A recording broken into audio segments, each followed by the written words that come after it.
initially is that it's going to allow us to qualify for some grants, so money from places other than here is always a good thing. So we'll be working on that. The Bike Committee is going to be meeting on the 28th, and we have a discussion there on how to work with both Main Street and economic development on bicycle tourism, which seems to have a growing cachet that's going on. And that's it for now. And what time is that? That will be at 6 o'clock at the Development Building, former K&L Lighting, on the 28th. Thank you, sir.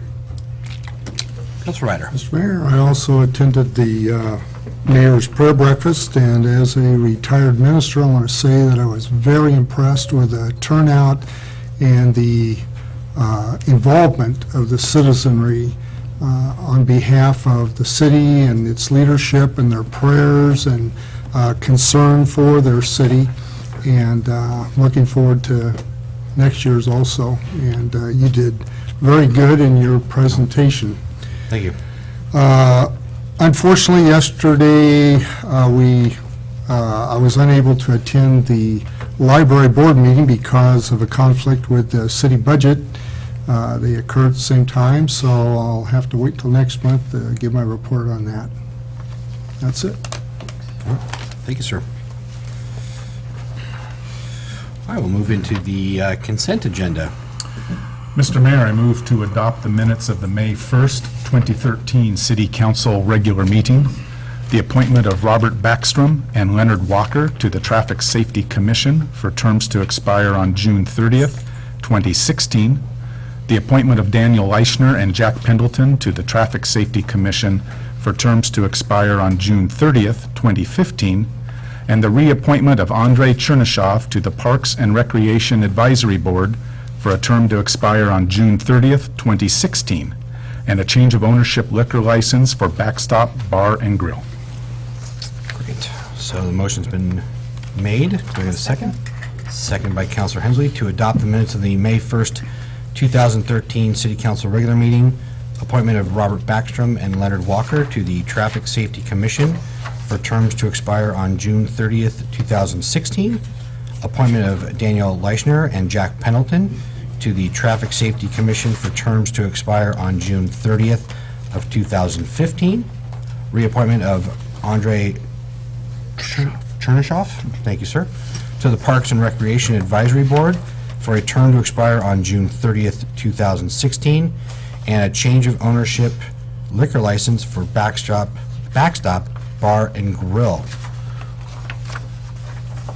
Perfect. Thank you. All those in favor? Aye. Okay, that passes. Opposed? 6-0.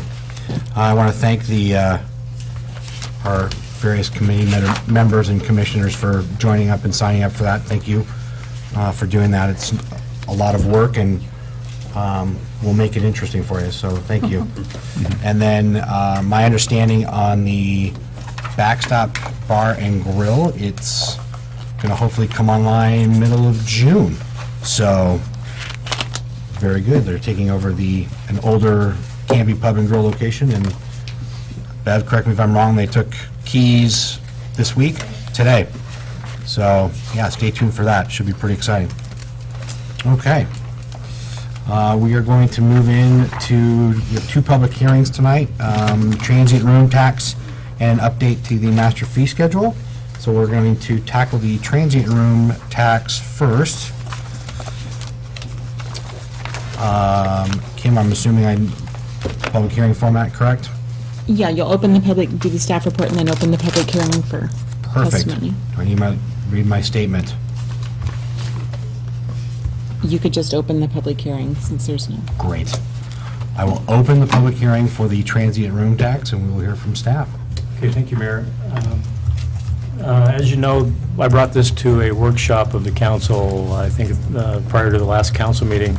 And just as a reminder, the state allows cities to enact a transient room tax. The counties can do it, and the state gets 1% too. The state also enacts a transient room tax of 1%. Clackamas County has, I believe, a 6% transient room tax right now. There are many cities, if not all, or most, if not all, have a transient room tax already, and that sometimes is in the 9 to 10% range. 9.5 has been, I think City Attorney Lindsay looked, his research showed that there was 9, 10%. And we're asking for a 9% room tax. And a little research by our Economic Development Director showed that that would generate around $16,000, assuming current take rate of the motel here in town. And Over what period of time? 1 year. 1 year? Yeah. So what this money is used for, 70% has to be dedicated to tourism, and then the 30% can be used for whatever general fund or whatever. You can put it wherever you want to, but 70% would be tourism. And what we would use this for is promoting some of the things that are being done in our Main Street program, because right now a lot of that is urban renewal, and we can't use urban renewal dollars for promotion within the community. There's a lot of events going on that we're limited in advertising to bring people into town. So I'm recommending that we implement the 9% transit tax. I did get an email, if I may, or maybe you're going to talk about it. And I hadn't thought of this, but Councilor Dale sent me an email today, and he said that some people he had talked to were saying that that motel is used by friends and family of people that come to Canby, visiting family and friends. So it's kind of one of those things what maybe they're hurting the citizens of Canby, not just the travelers and the transient type people.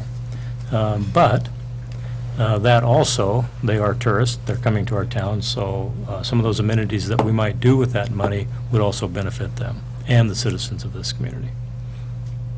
What about for the general public out here and at home? What about the, how will this impact the fairgrounds and visitors to the fairgrounds that may come in and out of there?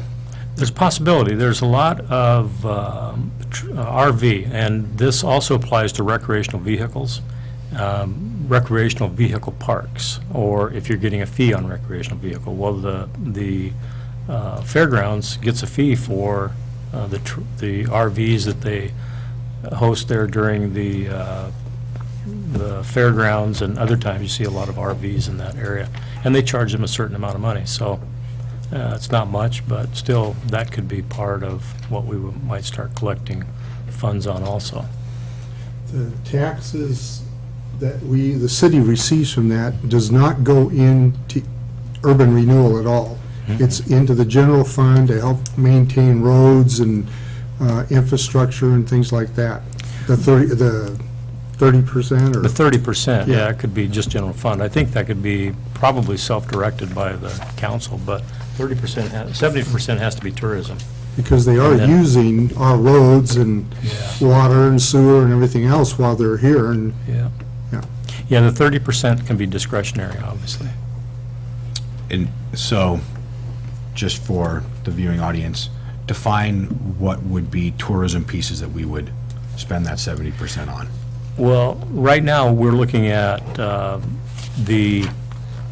Main Street program, because there's a lot of events going on. And I think we've got just a few $1,000s budgeted towards the Main Street program out of general fund. And a lot of that goes to advertising.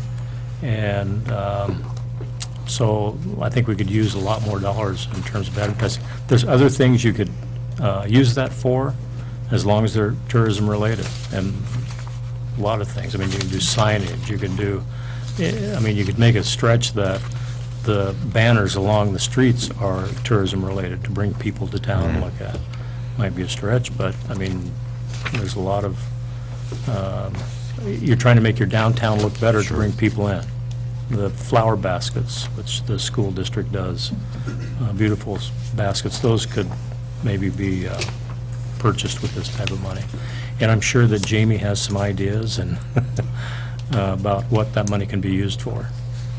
I would concur that I think banners and baskets might be a stretch with tourism, at least what I view tourism pieces, and so I hope that we'll flesh that out Yeah. a little bit more as we move down the road. And Well, yeah, and another concern that Councilor Dale had was the growth in fees used for the Main Street program or to supplement.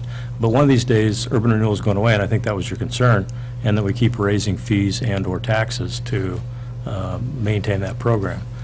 And no crystal ball, and you may use some of that to help maintain that program, but I think urban renewal going away, when that tax increment finance, that tax increment comes to the city instead of to the urban renewal, then we will have a substantial amount more money there to do programs like that. okay, Councilor Hensley has a comment, I think, is I don't want us to have too narrow of a scope when we think of tourism and what Canby has to offer. I know that Main Street is doing great things, and I know that Jamie is working really hard at it. I just don't want us to be too narrow in the scope. And like I said, the Dahlia Farm, we've got, I think a lot of other areas that could benefit too from those dollars if we plan it well and spread it out well. Absolutely. And that was just an example of Main Sure. Street. Another thing you could do is put kiosks and signage down by the event center. And we've been talking about that to try to, an arrow to downtown or an arrow to somewhere other than, Main Street program. So that could be, that's outside the Main Street boundaries. So you're right, there are other ways to spend it. Councilor Hensley, you have a comment? Actually, you kind of alluded to what I was going to comment on, and that was, I was concerned about the 70% that's for tourism, how much of that 70% would be for the Main Street program. I am on committees with the Main Street program. I like the Main Street program, but as the mayor said, the Main Street program is admittedly focused on downtown, and we have many tourism opportunities outside of the downtown area that the Main Street program doesn't expend their energy and resources on. So I wouldn't want to see the entire 70% that's dedicated to tourism go into one program. No, that was an example, and it may or may not be the best use of the money for the Main Street, may or may not, so, but that's not necessarily, my decision. We can definitely flesh that out. Well, and I know that you're using that as an example, and I know that some in the viewing audience may care to glob onto that, and that's why I just want to make sure we clarify that we're looking at the whole picture of what tourism is for Canby, so. Mr. Mayor, I just have a question. That 9% tax that you're recommending, how does that compare to, say, Silverton or Oregon City or Wilsonville? Do you know where they are by comparison? I wish I would have brought my, a lot of those towns, I'm trying to recall, I think it was Westland, I think was 10%, or Lake Oswego, and that's one of the reasons that I thought was interesting is because that was, the county also has a piece of that, and the state has a piece of that. And so they've dedicated, to the idea that it's important enough to try to get funds, despite the fact that other governments are also doing the same thing. But I think it's important to realize that not only are local municipalities doing similar amounts, but that it really is tourism, because of the way that the state has passed a statute that demands the 70%. I think there is built into that this idea that we're making hotel people, and that's broadly defined, collect taxes from the folks who are traveling about and taking advantage of other communities so they can get back to the communities a bit. And I think that 70-30 split is interesting. I know Councilor Ryder was talking about this, using the streets and the facilities as well. There's also policing. I mean, when we talk about governing our right-of-ways and stuff like that, there's also the upkeep of, we have works people in here, and beautification and everything else. So I think built into the statute which allows us to do this is this idea that that money becomes collected by the hotel person, given back to us, so that we can ensure that we have great tourism industry, basically. And it should feed off of itself. And I believe, without having the numbers in front of me, because I did look up several municipalities around here, that that's right on balance with what people are doing. It's a little lower than some. I think it's a little higher than some. And I know before they passed the statute as it currently is, all of the money used to be able to go to just general fund. And that statute tried to kind of address that and make sure that 70% went to tourism. And so some cities are in this odd function of having their older amounts still going to their general fund, and then they added on a few extra percent that now is fractured up 70-30. So there isn't a straight cut answer that all of them are at a 1% or another, but some are higher, some are a little lower, and some are actually getting a bigger piece for their general fund. To Councilor Coleman's question, I can't speak to Silverton and, the local Wilsonville and other communities, but when I traveled before I retired on business extensively, there was large hits. It seemed like the bigger the city, the bigger the hit on the room tax. But more recently, a year ago, I took a 5-week trip in a motorhome in 5 states during the wintertime. And I saw the taxes, I never saw below 10%, and 16% was pretty typical in a lot of the places I went to. And then more recently, I spent 5 weeks in Italy, in Rwanda and Burundi, and even in Africa, I was charged a room tax in a guest house and a small hotel. So it's not like we're the only show, the only place in town doing it. So. Councilor Dale. The $16,000, have we already folded that into our next fiscal year budget? I'm going to say no. No, not yet. Haley's saying no. Doesn't exist yet. When we do that, will it go into the city budget or the UR budget? City. It will go into city budget. Okay. And I just wanted to echo, I called with Councilor Tracy last night. Concern and... Now you said it on TV. You almost did it again, didn't you? And I did it again. That we not limit our scope. Canby is bigger than the downtown. Certainly the downtown's a big draw, but I really would like to see us look innovatively how we can get the word out about Canby in general.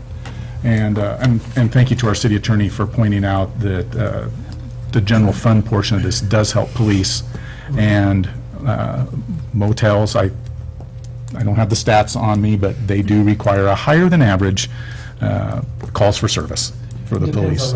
It depends on the hotel and the location. But yes, and how they market. Any other questions or comments for staff? Thank you. No? Okay. Well, I will open this up for public testimony, so if we have any proponents that would like to come up and make a comment for this particular item. All right. Anybody against that would like to come up? Ms. Doolittle. Good evening. My name is Bev Doolittle. I'm the Executive Director of the Canby Chamber of Commerce.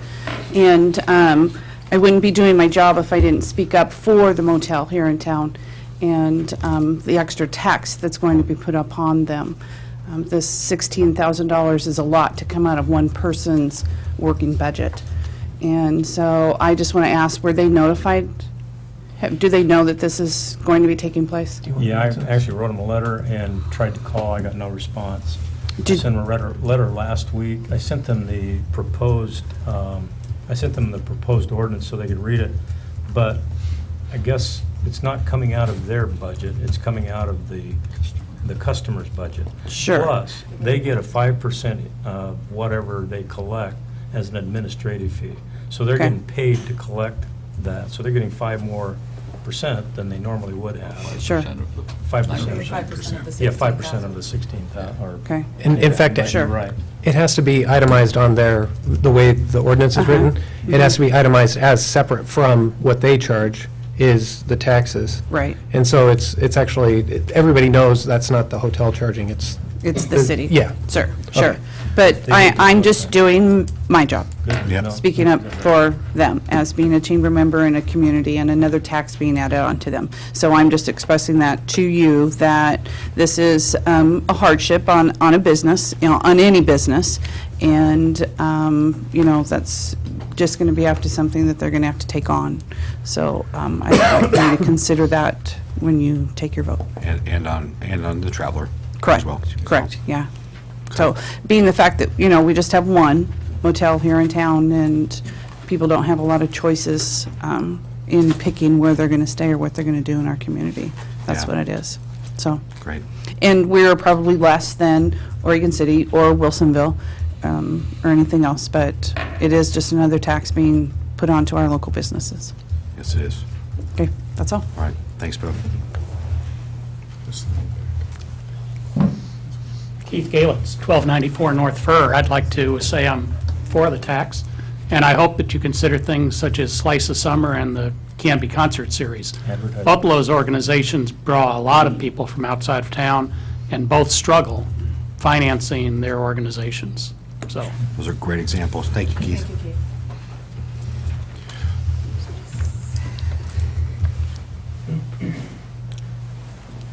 I'm Raylene Kmart. I'm on the Fair Board. And so I have a question. What do you determine in this proposal is an RV park? That's a good question, and we don't know that the fair is, but we do know that they charge a fee to stay in there. And the statute, I'd turn over to Mr. Lindsay, but the statute says that if you collect a fee and allow RVs to stay in your place, you can collect the transient tax from them. So let me understand this. So you will implement a 9% tax on top of a 6% tax? That is correct. So a person would be paying 15% tax to stay? That is correct. Actually, 16%, because the state has a 1%. The 1%, yes. Okay, I stand corrected. So the people that come to the fair, as I understand, they generate a lot of money for Canby. So what would incline them to stay there and spend money here at Canby? Well, they're paying, I can't answer, that's kind of a rhetorical Well, I mean, it's a question. catch-22, because $16,000 over 1 year, are you also including anybody that stays in any RV in their backyard? No, it's pretty defined. Unless they charge a fee. Okay, and it also states that if it's a national, I think we're designated the fairground as a national disaster site, correct? I don't know. I don't think it's a disaster. Yeah, I don't. Chamber director is nodding her head. Okay. No, I believe that it is designated with the American Council's, or had stuff stored there for when we were... With the floods and everything, yeah, we opened up Yeah. everything for the floods, the national disaster, because we followed, Katrina, so we're set up for all that. So, this was, I'm here because Lori Bothwell is unable to attend, and so I'm trying to find answers to some of these questions that I've read this over with. And it seems... Well, let me ask you this, ma'am. Currently, with your operation, do you pay the county the 6%?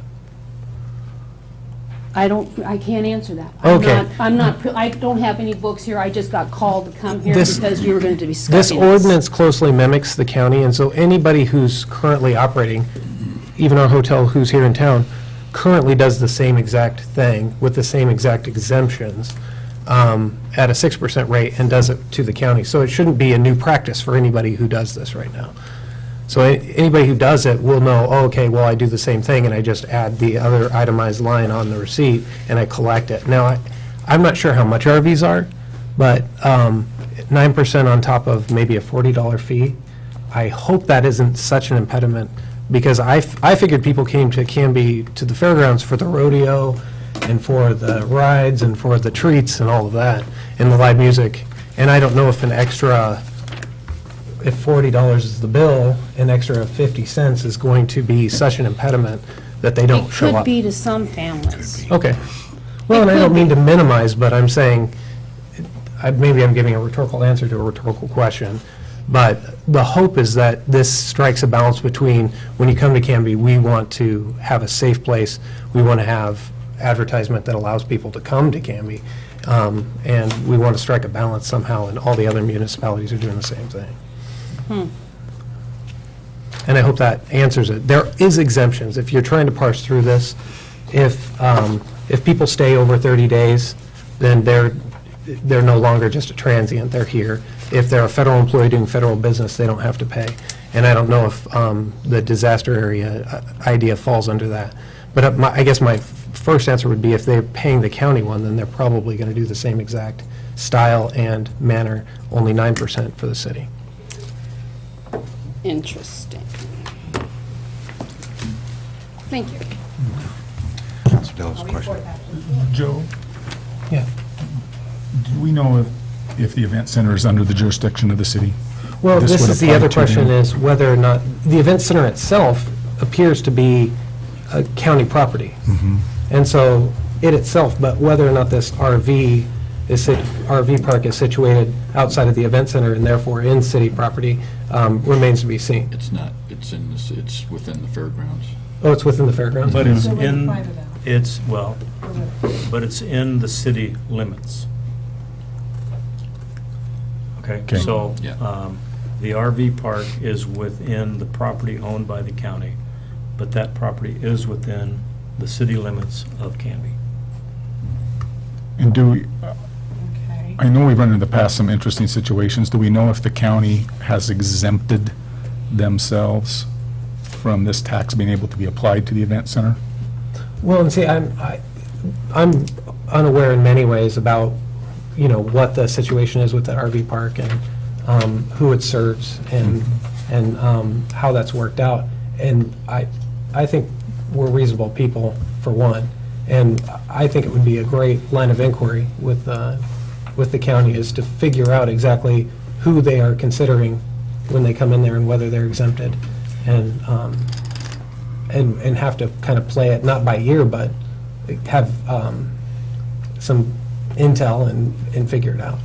I'm just wondering, Mr. Mayor, if we should take a breather till next month, until we can have some conversation with our very good partner, the fairgrounds, and just talk through these things and get us all just the air cleared and understand, give Joe an opportunity to figure out the real technicality regarding the fairgrounds. Okay. Mr. Mayor, does the city, the police, the fire department respond to calls there at the fairgrounds?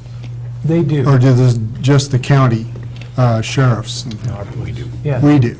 Yeah, they do. Okay, They so- work together anyway. Right. I mean, our state, or our police are really, they're police for the whole state. So jurisdiction is interesting, right? Jurisdiction's really where you get your ticket, where you have to go to court. But our police actually are sworn for the whole state, and they'll respond outside of the city for any emergency too. So that doesn't exactly answer it, but it's true that part of our resources go towards protecting and servicing And that they're area. connected to our water system and Yeah. sewage, and, Sure. but they Correct. paid for that, the county, I assume, pays for that, and the charges to the people that attend. Yeah, and of course, we get a lot of property tax. Oh, wait, we don't get any. We don't get any property tax. The cowboy gets drunk. Oh, yeah. We go arrest them. Mr. Mayor, I Yeah. concur with Councilor Dale that I think we should step back, gather a little more information about our neighboring communities, because I really fear, I don't want to punish the tourists that we want to come here and enjoy our city. And as a RV person myself, I'm a little selfish in that regard. And, I mean, we're trying to build up tourism, and I just think we need to approach this carefully, because we're being taxed at every corner. And I think you have to say no and say why. Good. Mr. Yes, sir. Yeah, I'm not going to object to delaying this, but the counterpoint to that is that if everybody else has a baseball bat and we have a ping pong ball. It's not really a fair fight. So if other communities are raising money to elevate their tourism, and we're not going to engage at the same level, then they have a competitive advantage against us. And I think it would be fair to talk to the Fair Board, because I think our representative tonight may have been caught off guard, didn't have the information about the rates. I'd like to actually know what the rates are so that we can monetize it out as to how much it would cost. And also, I would like staff, if they would, to check with the county tourism director, because she was the one who encouraged the city to do this. She said that the county is getting its share out of the fairgrounds, and in her words, the city should do that too. So I think maybe sometimes big organizations like the county may not necessarily speak the same message from top to bottom. So let's also, in addition to the Fair Board, let's also check with county tourism, because they're the ones that actually administer the transient room tax, and see exactly what's applied and maybe their experience with this would be helpful. Because if what Joe is saying is that this already exists, this is already a standard procedure, that's, to me, less of a political lift than saying we're going to impose this new thing on an entity that doesn't pay property taxes. Well, let's hear from our last citizen input here, I believe, on this topic, and we can do our discussion. Yes, sir. Thank you, Mr. Mayor. My name is Robert Backstrom. I live at 1395 North Canby Bypass. North Brook Street. And I'm grateful to be here tonight. I read the packet. That's my objection came from the packet from Mr. Ellis, where the main premise was that we're losing this program, the Main Street program, when the Urban Renewal District ends, and you said it's a valuable and successful program. So I immediately thought my daughter was married last December, and she married a Korean guy, and a bunch of people came from Korea, and they stayed in the local hotel. And I'm wondering if they're going to pay 10% or whatever the percentage is, what connection they had or what their obligation is. What do they owe to the Canby Main Street program? They're going to Los Dorados, they're going to the restaurants, they're not tearing up the streets. These are innocent people. You all know it. You probably have had funerals or weddings where you couldn't house everybody coming from out of town, and you're going to have your family pay an extra 6% because Silverton does it and Westland does it. Just because other people do it, there are a lot of things those cities do that I don't think we want to copy. Wouldn't it be nice if we didn't have those taxes? Wouldn't it be nice if we didn't need those taxes? To me, it's the principle of the thing. When you started the Urban Renewal District in 1999, did you say when this district expires, we're going to put a tax in the city to continue some of the projects we started? Was that part of the deal? Did you discuss this at the time? I just don't get the connection there.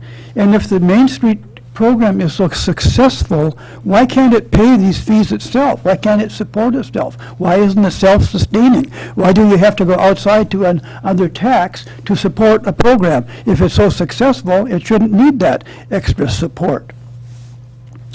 So I hope that you're not going to be in the habit of adding taxes to support urban renewal funds when the district ends. This is a dangerous precedent. It either stands alone or it doesn't.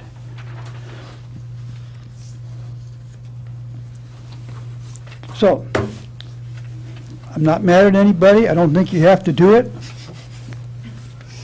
I think you ought to consider the source, how it ever started, and I don't think that my people drank too much Canby water. They didn't hurt the roads. They didn't take advantage of city services, and they don't owe a dime in return. They left their money in the restaurants and in my daughter's wedding basket. Thank you. Thank you, Bob. Any other comments on that? Okay, I will close the public testimony piece.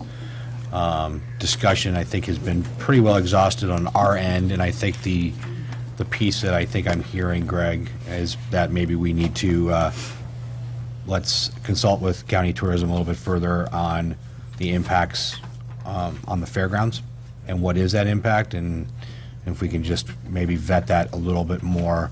And Kim, can we get that, is there room on the agenda for our first June meeting, or is that jam-packed? It's big, It's a, but your second one's big too, so it doesn't matter. great, let's load it on Yep. up. All right. Is that, nothing happens in June. yeah. So is that reasonable time period? Okay. Give Joe some work? Yeah. Okay, great. Yes, no, thank you for that. All right.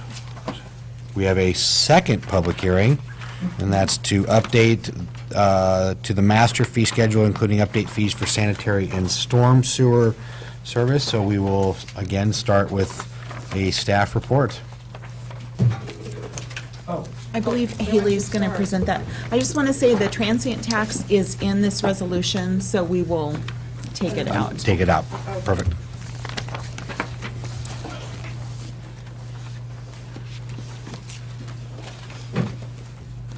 So it's been the council's practice to update the master fee schedule every year since 2010. So we are just, it's kind of an administrative thing. The biggest highlight is the 5% increase to the sewer rate, which is based off of the rate analysis that was completed, which recommended a 4% increase. And then last year, the city implemented a 7% franchise fee from the sewer operations to the city. So the city administrator came and asked for a 1% increase from the 4%. So we have presented the 5%, which is consistent with what was approved last year. Most of the other fees changes, which there's several exhibits that show the change, and then the final fee schedule as it would be if adopted, are either fees that just were administratively administered and not included, or there are a few new or changed fees. Great. Any questions? Thank you, Haley. Questions for staff? On the fee schedule on itself? the fee schedule and the Did sewer. have one, because I didn't remember seeing it before, and now I'm having trouble finding it. There was a First Friday fee that I didn't remember. Is there someone that can explain what that was for and who pays that? The First Friday marketing fee of $25? Yes. So that's included in the narrative, and it's a fee that we have been charging, I believe it's, and she's not here. Jamie left. She just. Yeah, so. I guess I I think could it's to people who are involved, like the exhibitors or. Yeah, so anybody that signs up to do First Friday, The businesses. The businesses pay that then. yeah, pay that $25 because it goes towards some of the marketing, the flyers, the flags, et cetera. So that's what that fee is. So if they're on the flyers or participating in business, As a they've paid the participant, they've paid the $25 $25 to be on that flyer. Correct. That's what I needed to know. Thank you. And we have been charging it. Yes. Okay. It just hasn't been published until now. Yeah. Okay. On this schedule. Thank you. As far as I understand it there. Yeah. Any other questions? That's, Okay. it all seemed pretty. Counselor Dale is perusing his notes quickly. Special event security is $60 an hour, flat rate, regardless of size of event. That's Exhibit A down at police. Is it new? No, it's not new. I just, depending on the size of event, it won't cover. But I don't think they change the size of the police officer they send. No, but they might have to send two big guys, Okay. was my, But that's if they request special event coverage. right. That's not the police department being the security, say at the rodeo party at the Wild Hare. That's if someone requests special event coverage, that's the fee for the police officer to be there. So it'd be per officer then? That's- $60 That's the per way I officer was. rather than by event? Well, that's why I was asking, it's $60 per hour, but for a large event, that won't meet our cost. No, but I believe it's 60, the way it would be, You get one officer. yeah, is each officer hour costs $60. Page 25. So if you have 2 officers for 1 hour, that's 2 officer hours. So that's $120. Okay, it doesn't say per officer. Oh, It's okay. just per hour. Would you like us to clarify that? Yes, if I could. We can add I just that- want to make sure that. We can add that Want to do a big language. party, Tim? I got 2 daughters, I gotta get married. I just want to make sure we cover ourselves on bigger events. We can definitely add that language. Okay. Thank you, Dave. That'd be great. Any other questions for staff at all? No? All right, I'll open it up for public comment on this issue. Proponents, opponents? Excellent. Seeing none, we'll close that public hearing. And with that, Kim, I think we turn it to you for resolutions and ordinances. Okay, the first resolution you have is 1157, and Haley just went over this resolution. It's setting fees for services, including updated fees for sanitary and storm sewer service. Perfect. I will entertain a motion if there are no further questions or comments on. And we adopt Resolution 1157, a resolution of the City Council of the City of Canby, Oregon, setting fees for services, including updated fees for sanitary and storm sewer service. Great, motion made by Councilor Hensley. Second by Councilor Ryder to approve Resolution 1157, setting fees for services, including updated fees for sanitary and storm sewer service. All those in favor? Aye. All those opposed? Passes 6-0. The next item we have is a resolution 1158. This is declaring city items as surplus property and indicating intent and method for disposal of such property. And Jerry Nelzine is here to present this item and also the ordinance that goes with it. Great, thank you. I know, I was going to say, I wonder why you guys were all hanging. I know we're entertaining, but come on. Yeah, I am Jerry Nelzine, and what we've been working on doing was trying to get rid of some of our older equipment and get it updated. I had Joe, been working with Joe on watching fuel and hours and stuff like that, and we've looked into getting rid of our paver and an older tractor that we have. So the paver, it was last fueled in 2008. So we were looking at it, sending it to surplus, and what we decided to do was look into other options. So we kind of combined the two with a case tractor with some implements. The same thing. We put about 31 hours of runtime on it from 2009 to 2012, and 31 hours of that was Canby Utility Board borrowing it. So we have 2 other tractors. So what we were looking at, we had $34,000 budgeted for equipment, and we started looking at trade-ins instead of just taking it to state surplus, and we got some really good trade-in prices on this equipment. So with the trade-in, with the 2 pieces of equipment with the implements, I think the total trade price would be $31,463. So we would be covered that on our budgeted. Yeah, so we went out to 3 different, we went to Case, Cat, and John Deere, and Case gave us the best price. The total unit cost of the mini excavator that we're trading this in on, sorry, I kind of jumped ahead of myself. We're looking at trading this for a mini excavator, and Case gave us our best price, and the total cost of the machine is $53,313. So basically, we coming to you guys to see what you guys think, and if you think this is a good option for us, because looking at prices on the internet on stuff on the paver and the equipment, they're right in the ballpark on the trade-in prices. They're offering us the best price through Case, $17,500 for the 92 Gilcrest paver, and $2,450 for the tractor, $250 for the box scraper, $450 for the pack sprayer, $250 for the three-point mower, and $950 for the sweeper. So the total trade-in for that would be $21,850. So that's what I'm proposing, that we move forward on this. And I've worked with, talked to Greg about this quite a bit. Haley, Joe and Kim have helped me out a lot on this. And seeing what you guys think. Well, I think it's, surplus items sitting around, and let's put it to good use, and it looks like we're going to be saving a little bit of money for your department then. What's really been helping us is our fleet costs, because having all this equipment sit, and every year Joe having to go get the batteries replaced and charged up, and, you know, fuel going bad and everything else, it's been helping a lot on that end. Yeah, we've got rid of a road grader that we hardly used, some rollers in the past all went to surplus and stuff like that, so we're just trying to move forward and get rid of the older equipment and get some stuff that'll save the city money. Well, the thing that grabbed me is, reading this through this piece was the issue of stump removal by hand.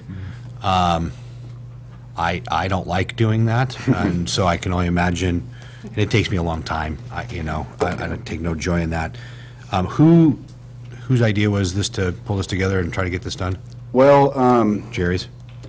Yeah, the crew, we're a younger crew, and we all have worked for excavating companies, and we're all just like, why don't we have one of these things? And I got checking into it, and that's why I looked at this route for a trade-in, and it really made sense after, I went and talked to Joe up at Fleet about it. He goes, Jerry, this is a good price, and we're getting rid of stuff. Good.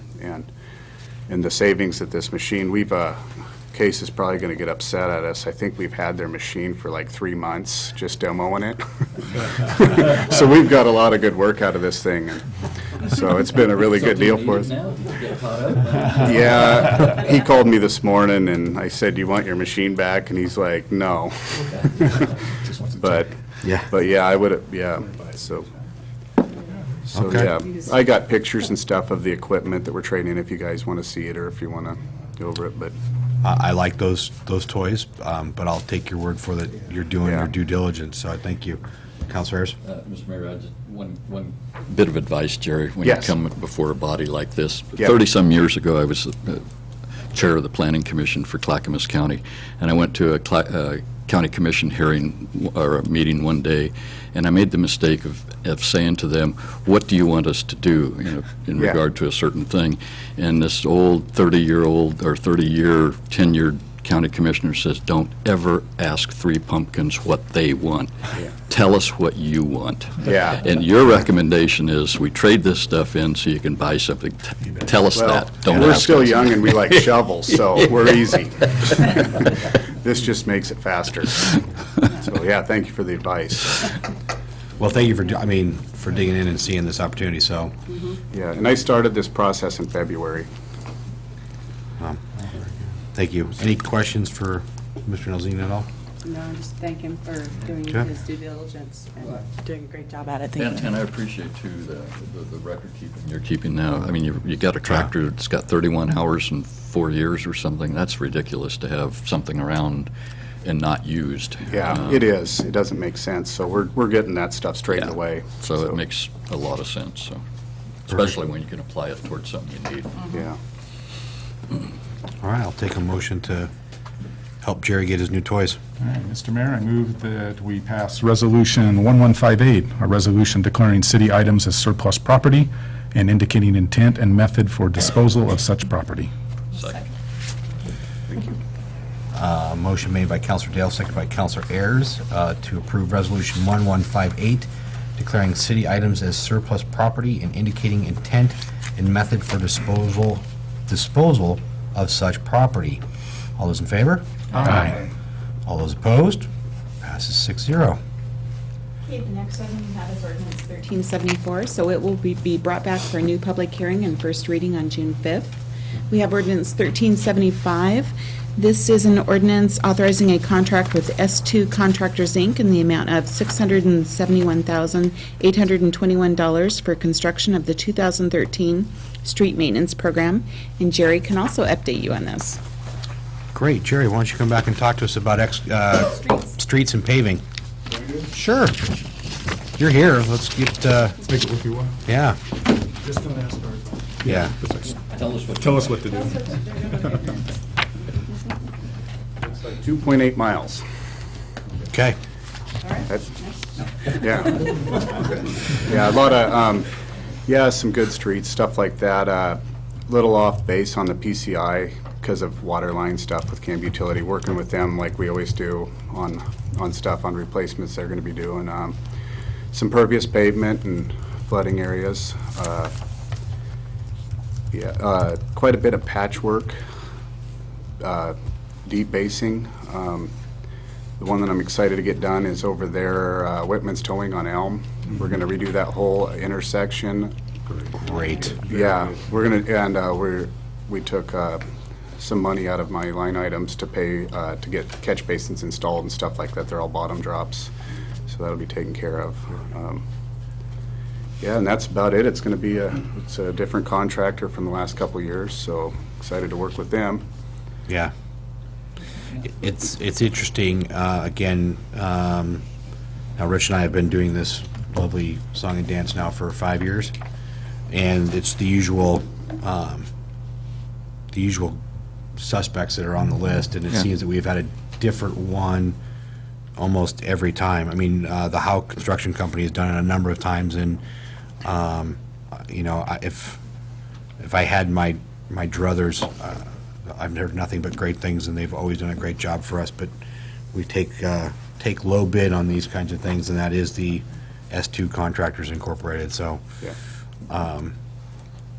Counselor Ayers, you want to? Well, I just, one of the things I always look at on bids is the relativeness of the low bids, and these are very close, 671,000 to 696. That's not a big spread on $700,000. So that tells me that those three were bidding very competitively, and I have no reason to doubt that the S2, which is a low bidder, will not do the same quality job that Houck and Eagle Elsner has in the past.